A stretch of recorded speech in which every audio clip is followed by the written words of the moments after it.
بسم الله الرحمن الرحيم. أقم الصلاة لدلوك الشمس إلى غسق الليل وقرآن الفجر إن قرآن الفجر كان مشهودا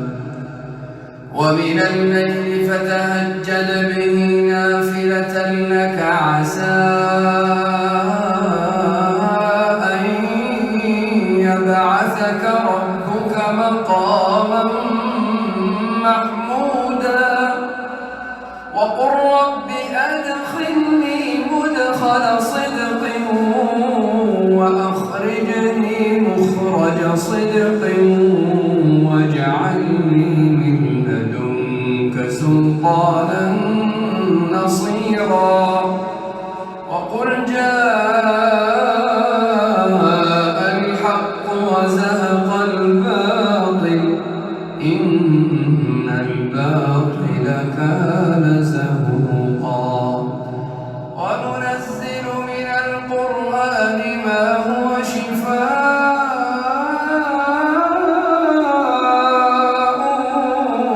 ورحمة للمؤمنين ولا يزيد الظالمين إلا خسارا وإذا أنعمنا على الإنسان أعرض ونأى بجانبه وإذا مسه الشر كان يئوسا قل كل يعمل على شاكلته فربكم أعلم بمن هو